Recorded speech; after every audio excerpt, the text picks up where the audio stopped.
2025 ഓടക്കുഴൽ award നേടിയ EP. Rajagopalan മാസ്റ്റർക്ക് നാട് സ്നേഹാദരം നൽകി.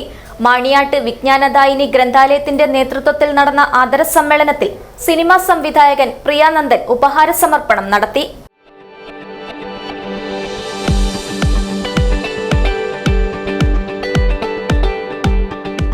കരുതലിന്റെ കാവൽ ഇനി ഇവിടെ.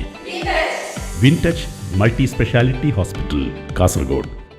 നിരൂപകനും എഴുത്തുകാരനുമായ ഇ.പി. രാജഗോപാലന് 2025 ഓടക്കുഴൽ പുരസ്കാരം നേടിയതിൽ ആഹ്ലാദം പ്രകടിപ്പിച്ചാണ് മാണിയാട്ട് വിജ്ഞാനദായിനി ഗ്രന്ഥാലയത്തിന്റെ നേതൃത്വത്തിൽ പൗരവലി ആദരവ് നൽകിയത്.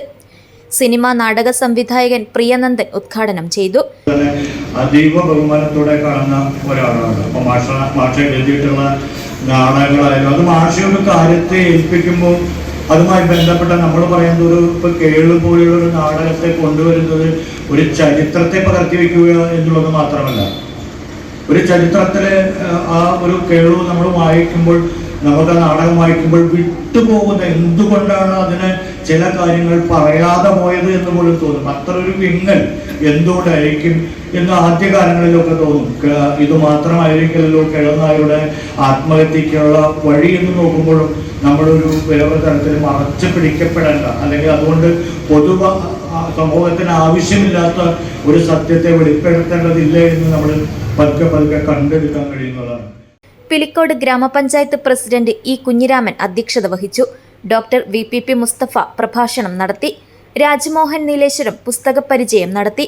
മലയാള സാഹിത്യത്തിലെ ഇ.പി. രാജഗോപാലനെ ഡോക്ടർ കെ.വി. സജീവൻ പരിചയപ്പെടുത്തി. പടന്ന ഗ്രാമപഞ്ചായത്ത് president P C. Zubaida, K. Mohanan, K. Suresh, Pilicode panchayat vice president C V. Chandramathi, panchayat അംഗങ്ങളായ സി.എച്ച്. സന്തോഷ്, ടി. ലജിന, സംഘാടക സമിതി general convener C. Sureshan, M V. Koman Nambiar, P. Appukuttan, C M. Vinayachandran, P. Venugopalan, K. Rilesh എന്നിവർ സംസാരിച്ചു. News bureau, Cheruvathur.